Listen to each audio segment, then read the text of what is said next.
Before you read, if you love everyday stories about love, family, and fateful choices, please hit the follow button. Because sometimes a chance encounter with someone can turn your entire life in a new direction. I heard the sound of glass shattering. Someone had just knocked over a set of painting supplies. Papers scattered on the ground, watercolor spreading across the sidewalk like a freshly cut wound. Noisy, rushed, and amidst all that chaos, I saw her. She sat quietly by the roadside, holding a brush, calmly sketching the messy moment in a strangely serene way. It was as if she wasn't affected by the clamor of people around her, or the hurried footsteps passing by. If you think I'm the type to chase after whimsical artistic things, or sudden bursts of emotion, no.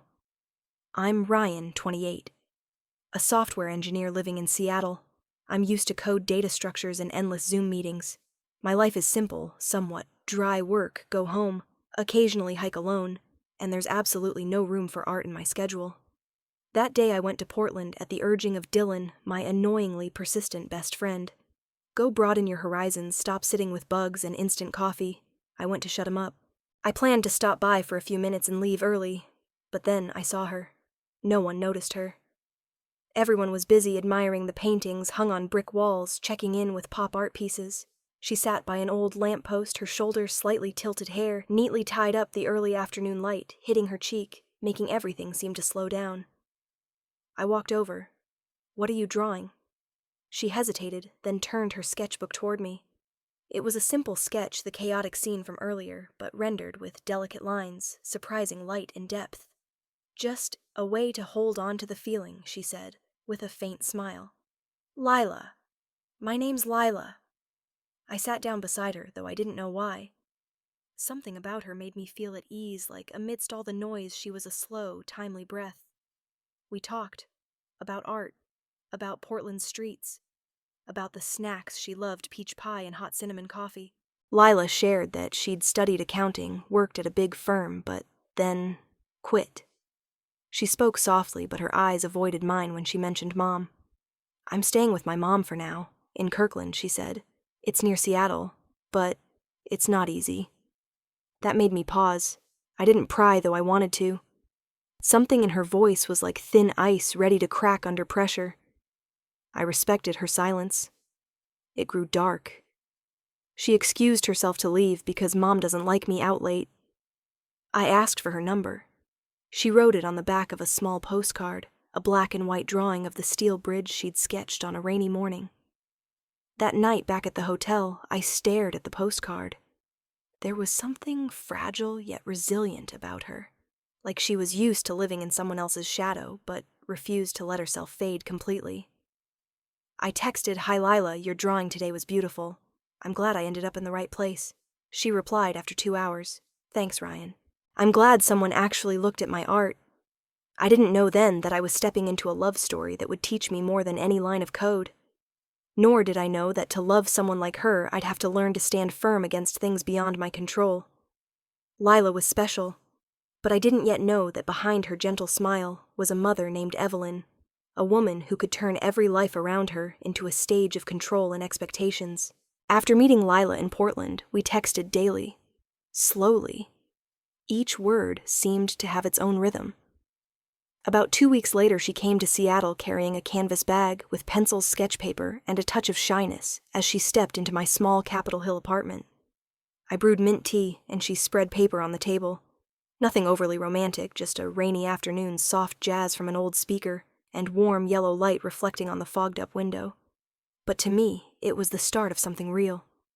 We fell in love like we'd been waiting for it, forever. Lila drew while I worked.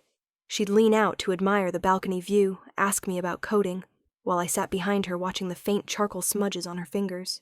Some days we strolled around Green Lake, shared pastries, and talked about silly dreams, but something always lingered. Something I tried to ignore at first. One day, while sipping coffee in a small Fremont cafe, Lila's phone rang.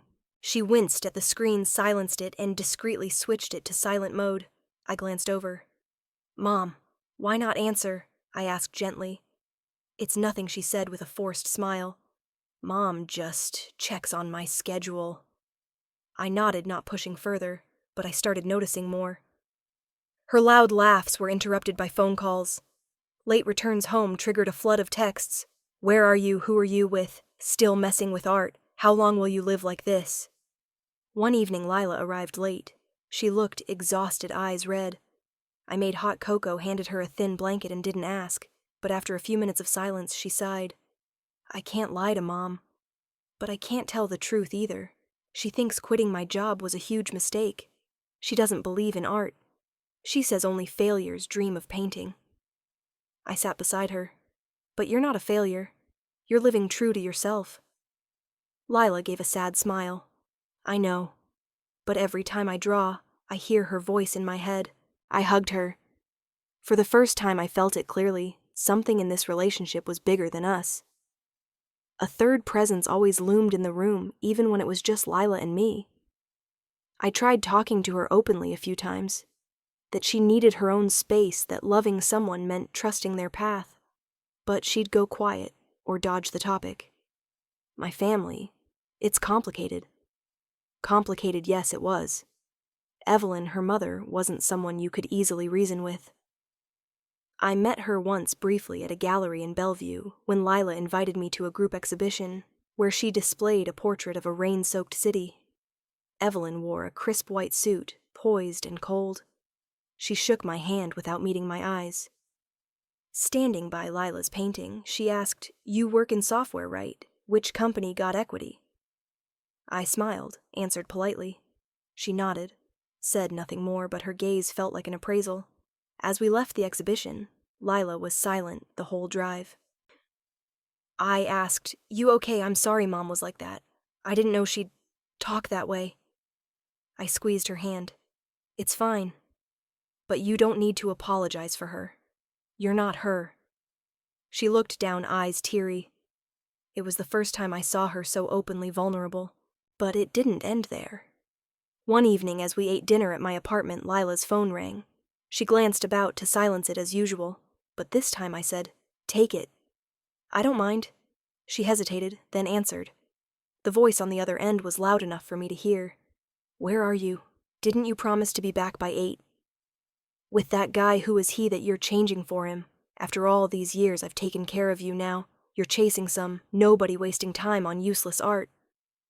Lila only managed, Mom, don't, before Evelyn hung up. The room froze. I set my spoon down looking at her. Lila, you need to stop this. You need to let her know you're not a 15-year-old anymore. She buried her face in her hands, nodding silently. I didn't blame her. I understood. Some ties aren't easily undone. Some family bonds are both love and fear. But I also knew that if we didn't face this soon, our love would turn into a nameless battle with 3 players, but only 2 fighting. That night, I stayed awake long after she slept, lying beside her, but feeling a relentless storm inside. I began to wonder, is love strong enough to hold on to someone still tangled in invisible strings? Some people enter a room and change its air. Evelyn was one of them. She didn't need to raise her voice to make you feel small. Just a glance, a tilt of her head, and a seemingly harmless question. Where do you work again? I met Evelyn on a cloudy Sunday afternoon in Kirkland. Her house, if you could call it that, was a modern mansion with glass walls, a backyard overlooking Lake Washington, and a coldness that lingered even when the weather was warm. Lila wanted me to join her for a family dinner. Just a meal, she said, trying to sound casual. But from the moment I stepped through the wooden gate, I knew this wasn't an ordinary dinner. Evelyn opened the door. She wore an ivory cashmere sweater, a delicate pearl necklace, and perfectly manicured nude nails. Not a hair out of place. Not a single unnecessary expression. You're Ryan? She asked, shaking my hand with a measured smile that didn't reach her eyes. Come in. I stepped inside feeling like I'd wandered into a high-end furniture gallery.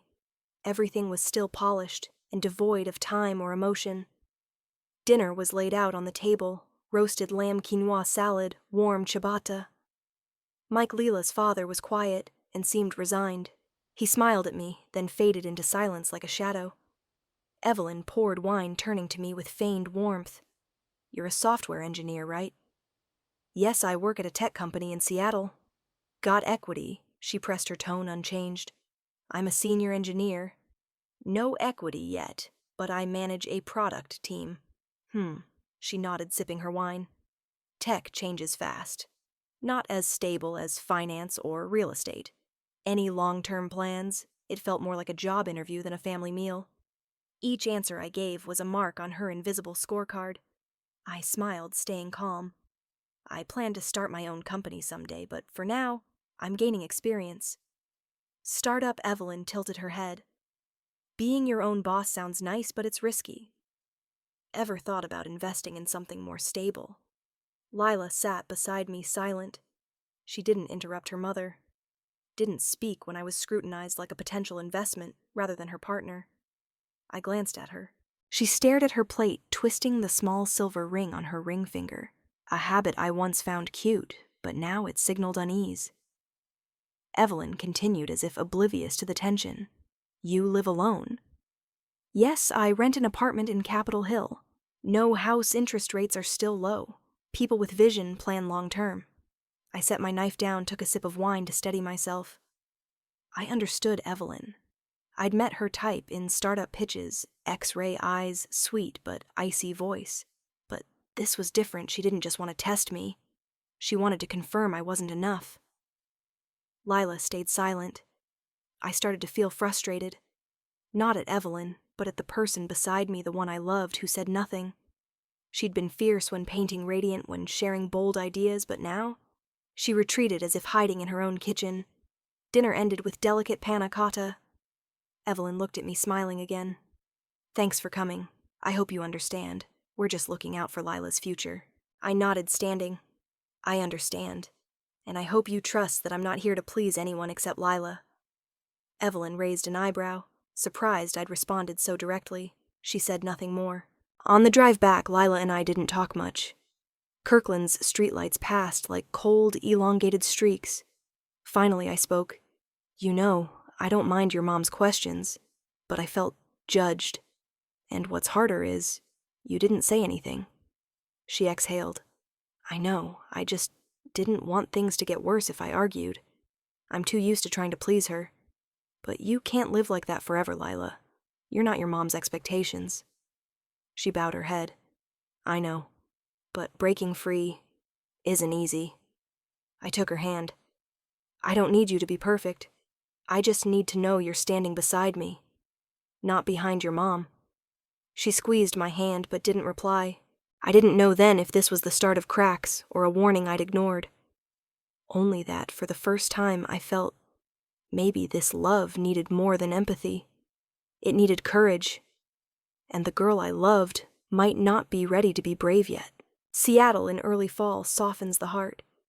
The air turns crisp, trees shed golden leaves, and Green Lake, where we often walked, becomes achingly serene. Lila loved it here.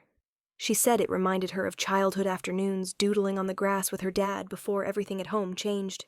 I planned a simple proposal. No fireworks, no hidden cameras, no flash mobs or banners. Just a ring I'd chosen carefully, a wool scarf from Fremont's craft market, and one question. Lila, will you spend the rest of your life with me? The ring wasn't grand, not the dazzling kind flaunted on social media, but it had the understated elegance I thought Lila would cherish. A slim platinum band with a tiny round diamond enough to catch the light without overwhelming the wearer's hand. I saved for 3 months not to prove anything, but to ensure the gift came from genuine intent. That afternoon, I told her to dress warmly because I want to walk longer than usual. Lila didn't suspect a thing. She was always gentle, never asking too much. We strolled around the lake, stopping at our familiar wooden bench where we'd shared croissants or hot coffee countless times. A light breeze blew. Layla pulled the scarf up, turned to me, and smiled.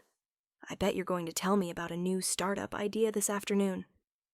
I smiled, half true, but instead of speaking, I reached into my bag, pulled out the small ring box, and knelt. Leela? I said, my voice trembling despite rehearsing a dozen times.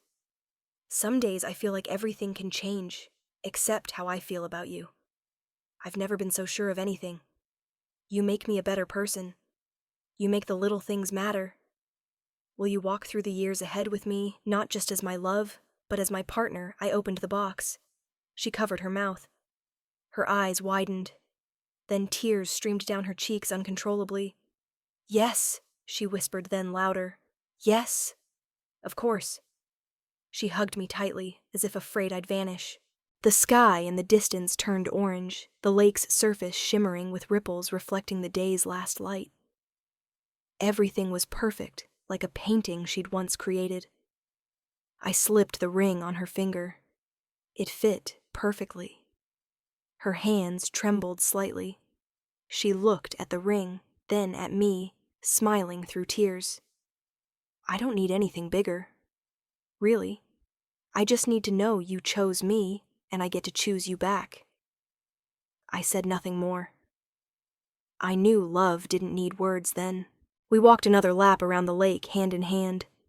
Passers-by smiled as Lila kept lifting her left hand to admire the ring, like a child with her first Christmas gift. Something in me softened. I believed that despite Evelyn, despite the doubts, we could build something of our own. That evening, Lila suggested going to her place to share the good news. I hesitated. Evelyn was the last person I wanted to tell. But Lila took my hand, her eyes pleading, "Mom won't be easy, I know. But she needs to see we're serious. I want her to understand. We'll tell her together, okay?" I nodded, not because I was convinced, but because I didn't want her to face this alone. If we had to confront Evelyn, I wanted us to stand side by side. I couldn't know that decision would lead to the worst night of my life. Not because her mother was so different, but because the person I loved most would stay silent when I needed her to speak. That evening, a light rain fell. I still remember the smell of wet leaves by the roadside, the soft crunch of tires on damp asphalt, and the chill creeping into my shirt collar. Lila sat beside me in the car, lightly clutching her scarf, staring straight ahead. She tried to seem calm, but her hands occasionally clenched as if bracing for something. "You sure I asked one last time before we got out?" She turned to me, nodding slightly. "We'll do this together. I promise." The heavy mahogany door opened when we rang the bell. Evelyn stood there as if expecting us, though her face showed no emotion. She wore a pale gray velvet dress, a thin silk shawl draped over her shoulders, and the familiar pearl necklace.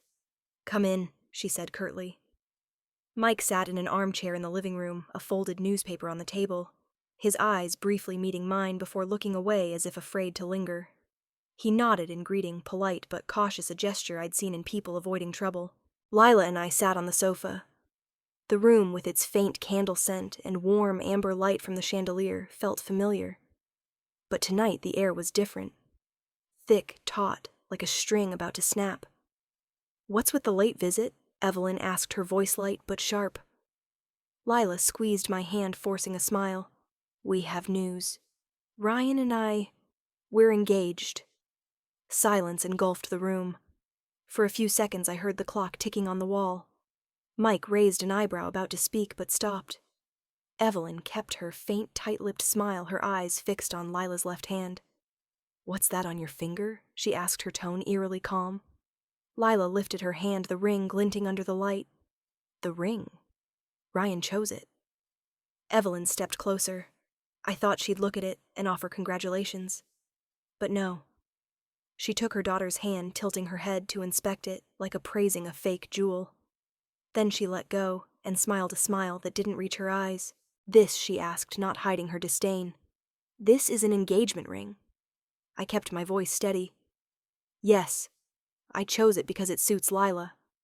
Refined, simple, meaningful." Evelyn didn't respond. She walked to the coffee table where Lila had placed the ring box upon entering. She opened it, picked up the ring, and held it up like examining a toy from a thrift store.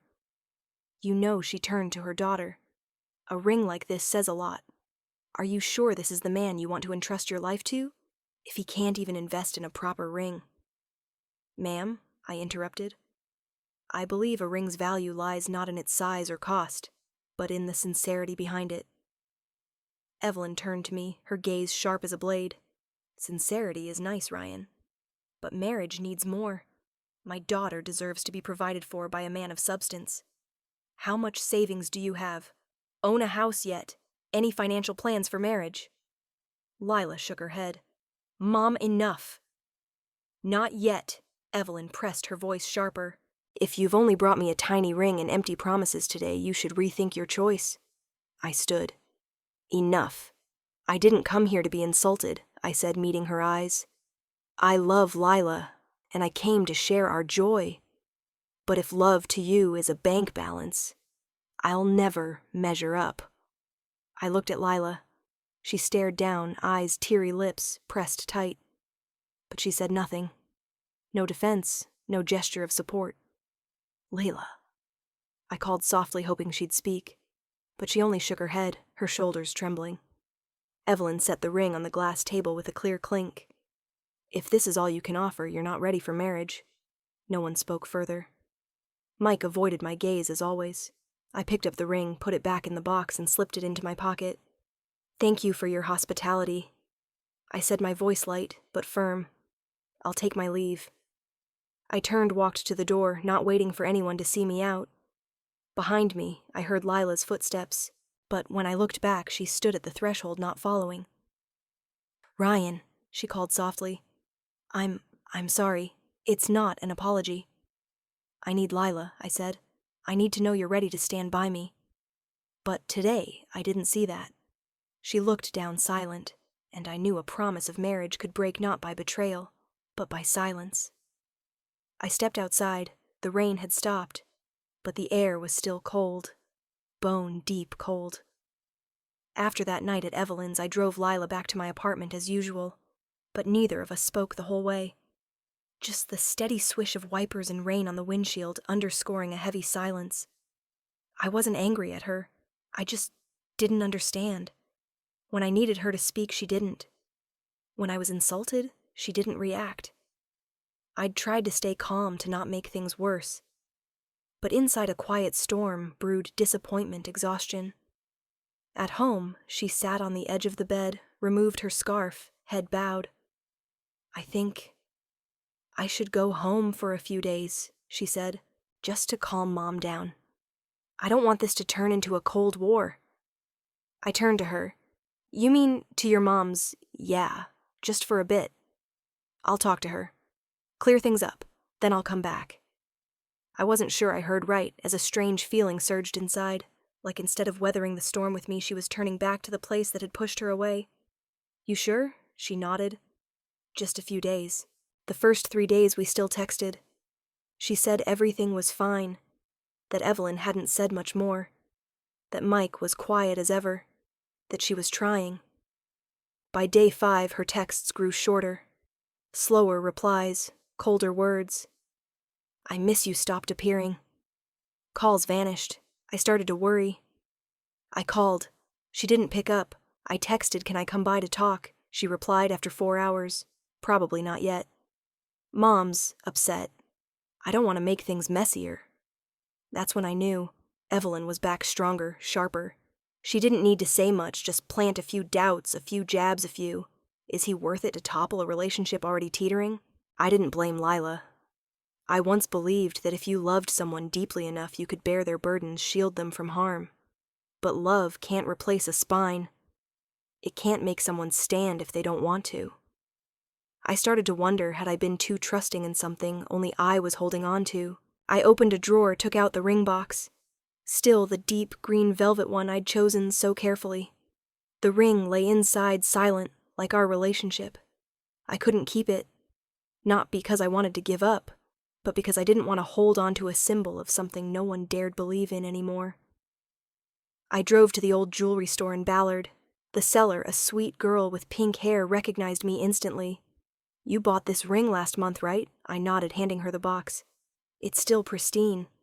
Yeah, but it doesn't have a place anymore. She looked at me, about to say something, but just nodded, taking the box. I left the store. The sky was still overcast. Seattle in fall always made you feel emptier than usual. That evening, Lila texted Mom, says, "You're not enough to secure my future." I don't believe her. But I don't know how to make her understand.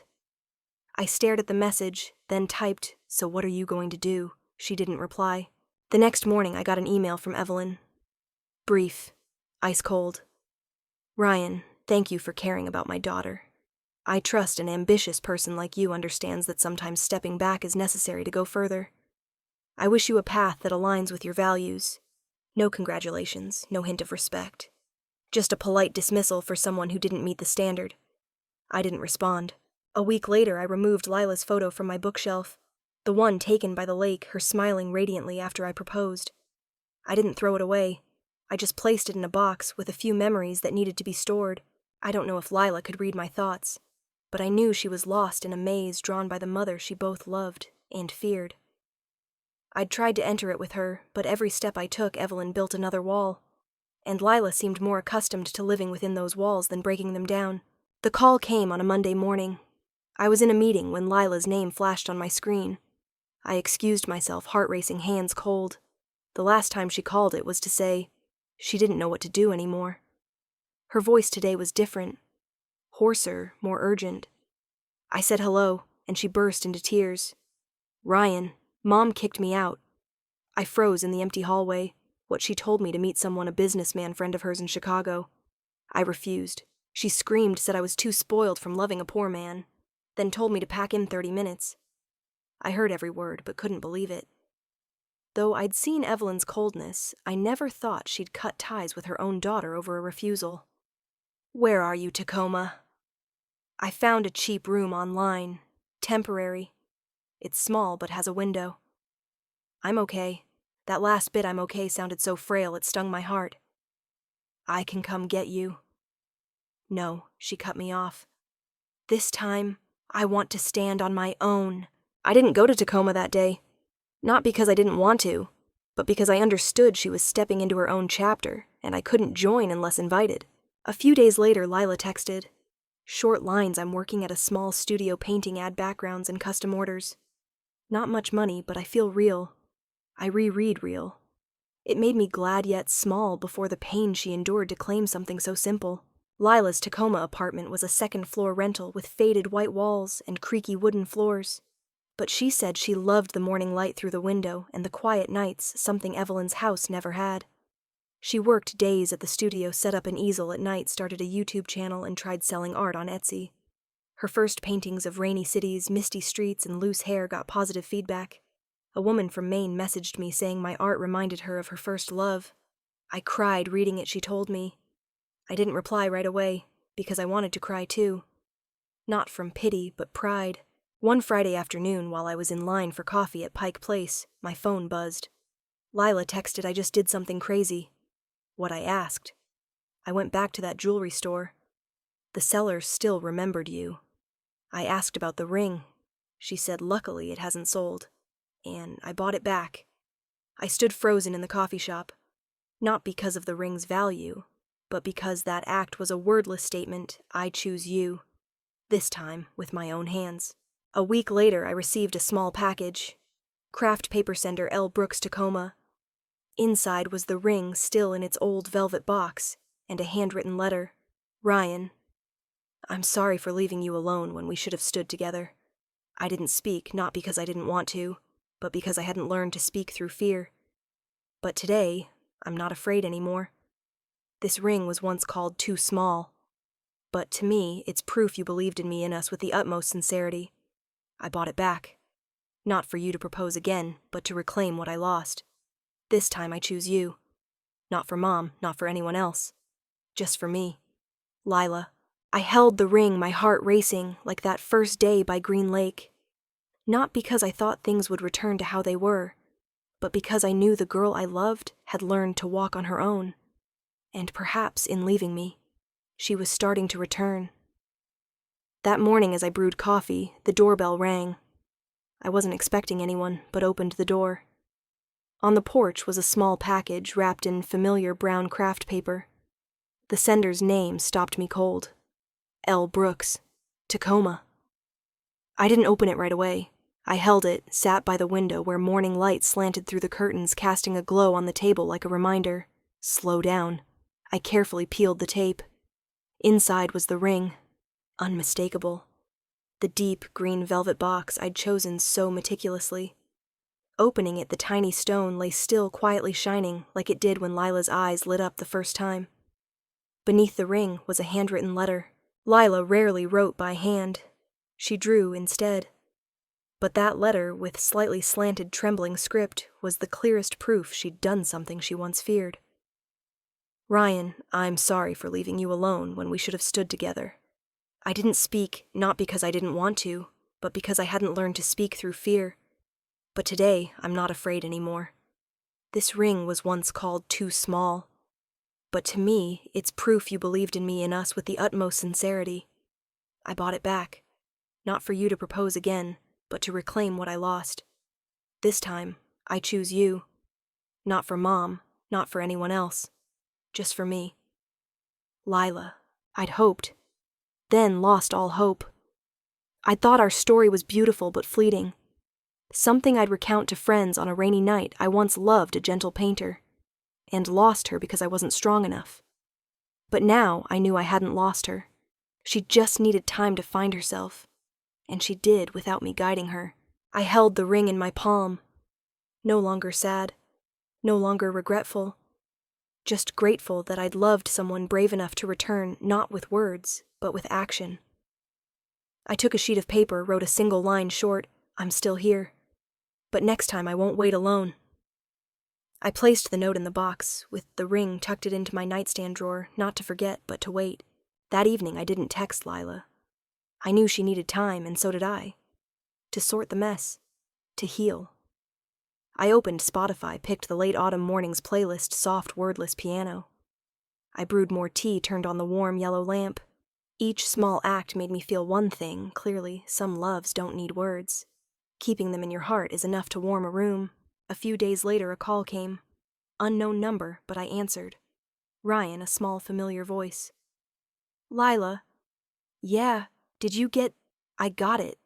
She exhaled softly, almost audible through the line. I know, it might be too late, but I just want you to know I'm not the Lila you once had to protect. I've redrawn my life, and if there's a chance, I'd love to invite you to see it.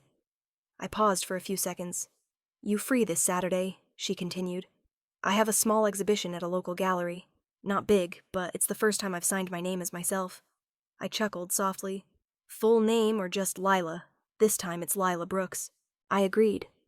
Not out of curiosity or nostalgia, but because I knew when someone invites you to witness their growth, it's a privilege. That Saturday evening I stepped into the small Fremont gallery where golden string lights hung loosely and the scent of fresh paint lingered. I saw Lila by the window in a simple olive dress. Minimal makeup, but she radiated a steadiness I'd never seen before. When she saw me, she smiled. Not rushed, not apologetic, just a confident, complete smile. I walked over, stood beside her. Where's your art? The big one's hanging there. Next to it are small sketches. I followed her gesture, an oil painting Seattle in the rain with an empty chair by the lake. On the chair, a green velvet box slightly open. I painted it in Tacoma. Thank you for not holding me back with anger. If you had, I might never have learned to return. I said nothing, just squeezed her hand lightly. A text arrived as I brewed evening tea. A single line from an unknown number, Evelyn Brooks, Lila's mother, just admitted to Bellevue Hospital. Only kin Lila Brooks. I stared at the screen. Evelyn. She fell ill. I called Lila immediately. She answered after one ring. I know her voice, quiet. They called this afternoon. Minor stroke, temporary partial paralysis. Not life-threatening, but long recovery. I asked you, okay. A pause. Then I'm on my way to the hospital. I offered to go with her, but she declined gently. This time, I need to do it alone. I understood. She wasn't doing it because her mother deserved love, but because she, after everything, was strong enough not to repay with silence. 3 days later, I visited Evelyn at the hospital. I didn't tell Lila. I wasn't sure she'd be glad to see me, but I wanted to see for myself if Evelyn had truly changed. I wanted to be the first to acknowledge it. Room on the 3rd floor, dim light from a narrow window. Evelyn lay half immobile, face pale, hair disheveled. Far from the powerful, pristine, controlling woman I'd met in Kirkland. Lila sat by the bed holding her mother's hand. Not intertwined, but gently wiping the back of her hand with a warm cloth. The motion was tender, like caring for a child. I stood at the door, not daring to enter. She saw me, nodded slightly. Her eyes were red but calm. She's asleep. I sit here a bit each day. She can't talk much, but I think she knows I'm here. I didn't know what to say. I just asked, "Are you tired?" "Yes, but I know if I walk away again I won't sleep." Lila didn't stay overnight at the hospital. She went home each evening, worked as usual, painted, drank mint tea like always. But I knew a part of her had changed. No longer the girl afraid of her mother, but a woman strong enough to face wounds without letting them turn her bitter. One afternoon as I worked, Lila called. Her voice sounded different. I think she's waiting for me to ask something. Why I came back. The next day I went to the hospital with Lila. She brought a leather-bound sketchbook, the kind she used for jotting down fleeting ideas. Evelyn was awake, her eyes open, gazing out the window, not fully alert, but aware of her surroundings. Lila sat beside her, placing her mother's hand in hers. She opened the sketchbook to a page with a portrait of Evelyn, a simple but emotive sketch. "I didn't come back because you were ever kind to me. You never made me feel that," she said slowly, each word clear. "I came back because I don't want to become the person you were." I shivered, not from anger, but from empathy. Evelyn closed her eyes. A tear rolled down her cheek. She slowly raised her movable hand, lightly squeezing Lila's fingers. Then, very faintly, like a breeze, she said, "Sorry." One word, a lifetime. Lila sobbed, but she didn't let go. She said, "I don't need you to make up for it. Just don't stop me from living my life anymore." Evelyn nodded faintly. Her face, older, wrinkled, weaker, held something I'd never seen before: sincerity. Weeks later, Evelyn moved to a rehab center. Lila hired part-time care, but visited every evening after work. I asked, "Do you regret coming back?" "Yes," for the first few days. But then I realized forgiveness isn't a gift. It's freedom. I forgave Mom not to make her life easier, but so I wouldn't carry that wound forever. I watched Lila at her easel light, falling on her loose hair. I knew I still loved her, but no longer a love that needed to save. She wasn't the fragile Lila anymore. She was a woman who'd rewritten her own story, and I, if lucky, might be part of its next chapter. I hadn't planned to attend the exhibition.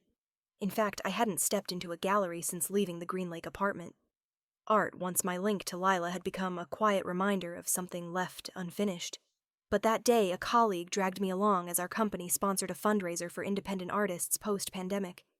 "Lots of promising female painters," he said, eyes bright. "Maybe you'll meet someone new." I smiled faintly. I wasn't looking for anyone. I was just learning to be alone without forcing it. The exhibition was at the West Seattle Art Center, an old but elegant building with high ceilings and glass doors catching the sun. Open space, soft music, the smell of paint and fresh paper blending. Everything normal, until I entered Gallery Room 2. I saw it. A painting of a small dining table by a window, sunlight slanting through, casting long shadows on warm brown wood. On the table, a green velvet box, slightly open with a ring inside. I didn't need to read the artist's name to know whose it was. I stood frozen. My heart thudded like an old spinning wheel. I stared at the brushstrokes, delicate, raw, yet disciplined. The light in the painting fell just like that afternoon, when Evelyn tossed the ring on the table, like discarding a promise. I read the title, Stillness, for what was brave. Below, a handwritten note, small, simple, for the one who taught me that love isn't holding on, but letting someone be free. And, if love is real, it returns unbound through courage alone. I swallowed hard. It felt like someone had gently peeled open an old wound, revealing soft, healed skin I hadn't noticed. I asked a nearby staff member, "Is the artist of this piece here today?" The young woman smiled. "Lila Brooks." "Yes, but she just stepped out to take a call." "Want to leave a message?" I shook my head. "I can wait." I turned back to the painting. Looked longer. Noticed details I'd missed: a neatly folded napkin, a ceramic cup with a slight crack in the handle. Small things I thought forgotten Lila had remembered. Not to hurt, but to resolve. A moment later, I heard her familiar voice behind me. "I didn't think you'd come." I turned. Lila stood there, hair tied high, simple black dress, brown eyes, no longer clouded like when she left. She looked more mature, grounded, and more beautiful than ever. I didn't think I would either, I said honest. We stood side by side looking at the painting. Neither spoke for a few minutes. But the silence wasn't heavy. It was a gentle settling. It took me a long time to paint it, she said finally. Each time I started, my hands shook. But in the end, I didn't paint to apologize. I painted to know I was brave once. I looked at her filled with admiration. And now I asked, "Do you still feel brave?" She turned, her gaze softening. "With you here, I'm not afraid anymore. We didn't get back together that day. No rushed embrace in the crowd, no tears or exchanged rings. Just two people who'd weathered storms meeting again when they'd learned to shelter themselves. And I knew there was no need to hurry. Because this time if we started again, it wouldn't be to heal, but to live fully." The exhibition closed that night with applause. Lila's painting was offered a purchase on the first day, but she refused to sell. "It's my memory," she said. "Memories shouldn't have a price." I understood. Some things are kept not because they're beautiful, but because they made you grow. Before leaving the exhibition, I paused one last time before the painting. I whispered, "Thank you for not erasing the past, but turning it into art." After the exhibition, I went home and lit the kitchen lamp as usual. Didn't check my phone. Didn't try to analyze Lila's gaze, or wonder if it was an end or a beginning. I just washed my hands, brewed a cup of mint tea, and sat on the sofa, looking out at the night. Peaceful. A feeling I'd forgotten since things with Lila veered off course. 3 days later, I got a text. "Tonight I'm going back to the gallery. Not expecting anything, just want to stand there a while if you have time." That's all. I read it repeatedly, unsure if I should feel relieved or unsettled. But a part of me understood this wasn't a date. Not a call to reconcile. Just a moment of presence. I went. No flowers, no scripted lines in my head. Just wore a gray sweater and threw on the old denim jacket Lila once said made me look more artist than engineer. The gallery was quieter now. Some paintings were down new frames set up for the next exhibit. But stillness remained, its warm golden light reflecting off the rustic wooden frame. Lila stood there, back straight, no makeup, no hiding her fatigue. She turned when I approached. "Thanks for coming," she said. I nodded. I didn't think I wouldn't. We looked at the painting together. The exhibition's afterglow lingered. The air felt steeped in old memories and new silence. I used to think Lila said if we met again I'd need to explain so much, but now I don't. "Because you know I already understand?" "Because I understand myself," she replied. "And I don't need forgiveness because I've forgiven myself." For the first time I saw in her eyes not hesitation, not fear of being wrong or needing approval, but a rare calm, the kind earned only by surviving storms alone and to choosing to love life. "Ryan," she said slowly, "if we start again, I want it to be a choice between two adults, no one bowing, no one sacrificing themselves to hold on to love." I didn't answer right away. I just stepped closer, offered my hand. She took it. No more words needed, no promises required. That touch light enough to not bind, but firm enough to not let go. We strolled through the neighborhood afterward to the small cafe where she'd painted murals for pay, where I'd waited for her after shifts. No one brought up the past, but everything felt alive, as if it hadn't faded. Passing a shop window, she paused. A child's messy colored drawing stood out among glossy posters. "I used to draw like that," she whispered. "Messy, unpolished. But I never thought anyone would truly see me." I squeezed her hand. "I saw you. From the first moment by that watercolor-streaked wall in Portland. That night she didn't come to my place. I didn't ask. We both knew if love returned this time, it wouldn't be clinging. It would be a calm choice. Presence in each other's lives not out of need, but understanding." Before parting that evening, she said one thing. "Ryan, you don't need to say you forgive me. I just need to know from now on if we're together, it's because we both want it. Not to heal, but to live." I nodded. No promises, no vows. Just held that hand in mine the way adults enter love, not with impulsive passion, but with complete presence. Lila's new apartment was on the 3rd floor of an old red brick building overlooking a canopy of maple trees bursting with green in spring. Not big, not luxurious, but cozy. Bright in a gentle way, like her after all the storms we'd weathered. She painted the walls pale beige, hung her own art, and kept furnishings minimal. The kitchen always had chamomile tea, the dining table always had a vase of fresh daisies, even on ordinary days. I didn't move in right away, nor did I need to. But since that night, I started leaving a toothbrush, then a shirt, then a half-read book. One morning we woke up together like it had always been so. No declarations, no need to define. I took a new job at a company building online education platforms. No more late nights, no more midnight email floods. I cooked more, she loved my pasta, and I was hooked on her butter cookies, joking.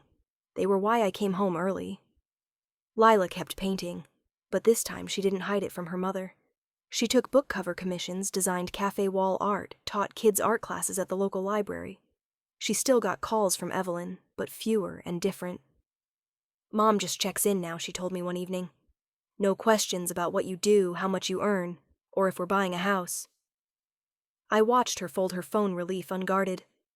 How do you feel? I feel like she's learning to accept. Not control, not manipulate. Because you've learned not to be controlled. She smiled, a smile free of guilt. One fall evening as I washed dishes, she hopped onto the kitchen counter and said, I used to think happiness was getting married, wearing a ring, having a fairy tale wedding. And now I think happiness is not needing anyone's permission to be yourself. I dried my hands, set the plate down, and faced her. I don't need you to marry me to know you love you. Like I don't need you to promise anything, just be here every day. We didn't get engaged again. No hurry. No need to prove anything. Waking up together, cooking dinners, splitting bills, taking turns washing dishes, the ordinary was enough. Lila hung the small ring in a frame in her studio. Not worn, not hidden. Just there, a testament that she'd once let go to learn to hold on with her own hands. One day, Evelyn came to visit, unannounced. I opened the door, saw her standing there holding a fruit basket. No makeup, looking tired but softer than the woman who'd thrown the ring on the table years ago. Hello, Ryan? Hi, Evelyn. Is Lila here? I didn't answer right away. But Lila stepped out behind me, her voice calm. What's up, Mom? Nothing. I just wanted to see you. And how you're living. Lila didn't invite her in immediately, nor did she turn her away. She stood there, paused, then opened the door, stepping aside. I knew that was the act of someone who'd truly grown. After that day, Evelyn didn't become a perfect mother, but she was no longer a shadow. We had dinner together a few times, still awkward, but no more control, no more demands. Evelyn realized she'd lost the driver's seat, and strangely, when she let go, she began to be loved in a new way. That year-end, Lila held a small solo exhibition at the library where she taught kids to draw. I arrived early, helped her label each painting. One was reimagining that old room, but now with light flooding the window. For who, I asked. For me. Not for me. You're the one standing in the painting. I laughed, didn't reply. Just held her hand as we always did, light but firm. And if you're out there navigating a broken relationship, or standing at the edge of a tough choice, remember, true love doesn't begin with promises. It starts with how you see each other when you both know who you are. Sometimes loving someone isn't about holding on at all costs. It's having the courage to let go. So if you meet again, it's two free people, choosing each other anew. If you've stayed with me this far, perhaps you feel what I've felt so clearly. True love isn't a tale of blind sacrifice or rosy vows. Love, if it's to last, must rest on understanding empathy, and above all, maturity from both sides. Through Ryan and Lila's journey, I learned that sometimes letting go isn't giving up. It's the only way a relationship can live again at the right time with the right people. No one should choose between love and themselves. And forgiveness is the final gift the strong can give each other. Thank you for listening, for feeling, and perhaps for recognizing yourself in this story. If you found this worth sharing, please hit the follow button to catch more stories about love, family, and the small lessons life offers each of us. See you next time in another chapter, another tale.